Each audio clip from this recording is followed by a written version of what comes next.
So to be honest, I've been thinking about this video idea for, I don't know, a month at least, maybe two, and I just couldn't figure out how to get into it in a way that made sense, so I've decided to just film myself talking about it, and we'll see if that works or not. So I was gonna wait to reserve judgment or at least comment, but then I remembered that one, I'm not a journalist, I'm a YouTuber. I can talk whenever I want and change my mind later if I want to. And two, the DRZ4S press launch is happening 2 hours away right now and I was not invited. So I've obviously upset Suzuki or something. I've burned that bridge, that train has sailed as it were. So I guess there's no reason to wait. Let's talk about the new DRZ4S and who it's for and why it's so expensive and what I think they're trying to do versus what they're actually doing. So I want to start out by showing you a spreadsheet I created. I'll just put it on the screen so you don't have to look at me while I describe it, but this is a list of what I would call most of the dual sports in the same category. It's not everything, but it's a wide enough comparison, and I think that the comparators, the obvious comparators are here. And I've included the upcoming KTM 390 Enduro R on this. I don't know if we'll ever see that bike at this point, but I know the specs, so they're on here, so it makes a good point of comparison as far as how in line with the rest of the industry Suzuki is or isn't. I got the 300 Rally, the KLX300, the new beta Alp 4 that comes out in June, supposedly, KLR650, DR650, the Suzuki DRZ4S, obviously, and then higher end models like the 450L, Beta 390, KTM 500, and the 690 Adventure. I know that the pricing for the DRZ4S was not set by our American Suzuki team. It definitely came from Japan. And I'm just guessing, 100% speculation. I don't have any insider information from Suzuki. We don't have a great relationship or I'd be at the launch right now. So a lot of speculation here, but just tell me if it makes sense. It's a 400cc dual sport, right? 400-ish. They're never exactly 400. So really it sits above, theoretically, the KLX300, the CRF300L, right? The entry-level dual sports, way above the KLX230, all of that. But not as high as, say, the KTM 500, the KTM 690, or even the Beta 390 because it is a premium European hard enduro bike. So by that measure, the DRZ should be somewhere in the middle, right? It's 400 cc's, it has an adjustable suspension, so it's bigger and has better suspension than the KLX and the CRF, but not as good as the 500 or the 390 with the super good suspension, high-end components.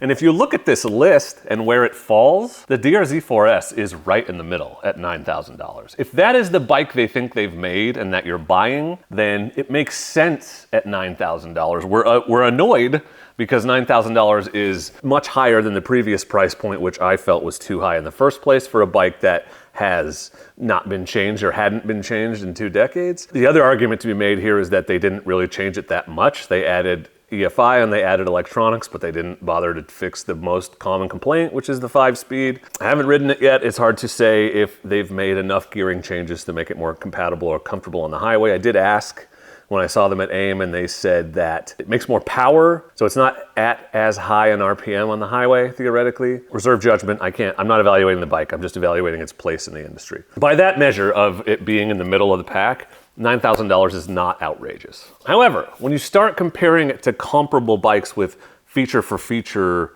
matches, that breaks down a little. So the KTM 390 Enduro R, if it ever comes out, but we do know what they were going to charge for it, is a good example. So the KTM 390 is heavier, significantly heavier, 40 pounds heavier, has less suspension travel, but more horsepower, better electronics, I would say. So ABS, traction control, ride modes, and I don't know for sure, but I think they're putting that 6-axis IMU setup, the same thing that's in the 390 Adventure. Why wouldn't they be? So that is a better electronic setup than what we're getting on the DRZ. One of the big upgrades on the DRZ is that electronic suite. Okay, does that justify a jump to $9,000?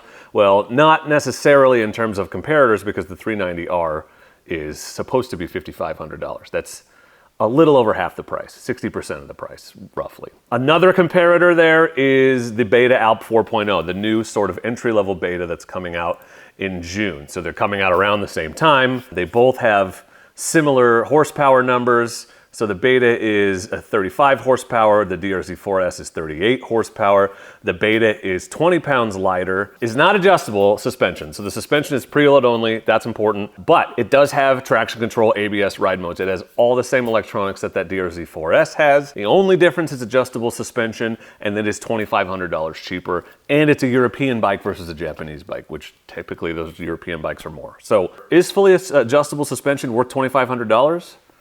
I don't know, you decide. So the DRZ4S to me sits where the DRZ always has. It's not a beginner dual sport. It's a little torquey and powerful for a true beginner, a little tall.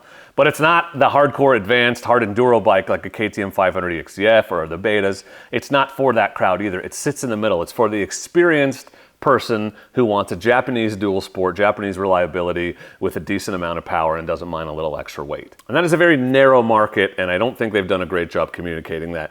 I think the ride modes do a great job of making it more of a bike that a new rider can purchase and then grow into, because you can put it in the less powerful mode until you kind of get used to it and get your feet underneath you. But that market is so narrow, so niche that middle of the road. If you think about it that way, sure, it belongs in a category of its own at $9,000. I just don't think that people get that or that there's a market for that, at least not a big one. So really what you're doing is you're selling a better version of the entry-level dual sports. To me, that's what a DRZ400 is, and it's way too expensive for that. Way too expensive. Is it too expensive when you compare it to a 450 RL at $11,000 or the Beta 390 at $12 or the KTM 500 EXC-F at $13? No, obviously not. And it should be cheaper, but when you're in the dealership and you're looking at it side by side with a $6,200 KLX300 or a $6,200 CRF300L Rally, you start doing a lot of math in your head. Are you getting a lot more performance for that extra $3,000? I don't think you are. And think about what you can get for that $3,000. If you look at my full adventure bike setup under $10,000 video, I have that spreadsheet, which I'll show to you. So the DRZ is $9,000 by itself, right? You're gonna pay tax, title, license, you're gonna pay delivery fee, you're gonna be out the door $10,000. And yes, you're also gonna pay that on the bikes I'm talking about here, but it is possible to get a motorcycle, all the mods you need, a full set of riding gear, luggage, and a full set of camping gear for less than $10,000 if you buy an Ibex 450, a Himalayan 450, yes, those are adventure bikes, or a CRF300L Rally. The other thing I explored was, could you build out a 300L Rally for less than what it would cost to buy a DRZ4S? I was hoping that would be a slam dunk. Not quite, it turns out. So I talked to my suspension guy and I talked to Ari Hennig about a big bore kit, and you can buy a 300L Rally, do the suspension, have it upgraded with the Rally Raid rear like I did for 1,500 bucks. But if you want to do the big bore kit installed, it's gonna cost you about $3,000 with the exhaust and everything else, which puts the total cost of that bike up at $10,700. But if you did the work yourself, you would be out the door significantly cheaper than the cost of a new DRZ4S, and you would still have a bulletproof, reliable Japanese motorcycle with a bigger fuel tank and some more on-road concessions and a better suspension setup for you specifically. This is a rambly video. So at the end of the day, what do I think about the DRZ4S? Well, I still want to ride the thing. If it's amazing and like clearly above and beyond the 300s, then maybe it's worth $9,000. If it's almost as good as the Beta and the KTM and all of that at the higher price range, then sure. But my concern there is that's what Suzuki is aiming at. And the KTM 500 EXC-F and obviously the Husky 501, that's a 250 pound motorcycle. CRF300L, 289 pounds. The DRZ4S is 333 pounds. Is weight everything? No. But when you're paying that much money, you could save 80 pounds if you got a used, slightly used KTM 500 EXC-F, if that's what you're after. If that bike was 300 pounds, I wouldn't be as worried about it. I would think it was more of a slam dunk, but I worry about it at 333. Only time will tell. Maybe if I was at the launch right now riding it, I would have something else to say, but I'm not bitter at all.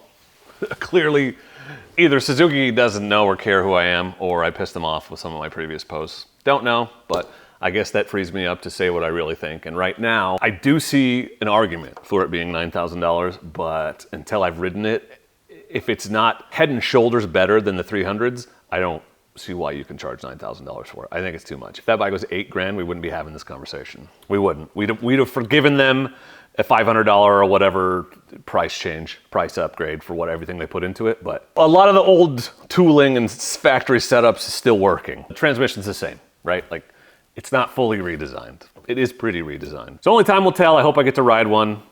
And if you've ridden one, let me know what you think. Is it a revolution, or is it just the DRZ with fuel injection, which is what I suspect it is, and ride modes that nobody asked for? I don't know. Anyway, let me know what you think about the DRZ4S and its price in the comments. Obviously, it's the most kind of controversial thing going on right now in the dual sport world, and I know that because Suzuki keeps turning off the comments for every post about it, and I just think if you look at the ones that do have comments, it's all about the price. People are talking about the price being too high, so only time will tell. I wish I was there to ask him what was up with that, but I'm not, so not bitter.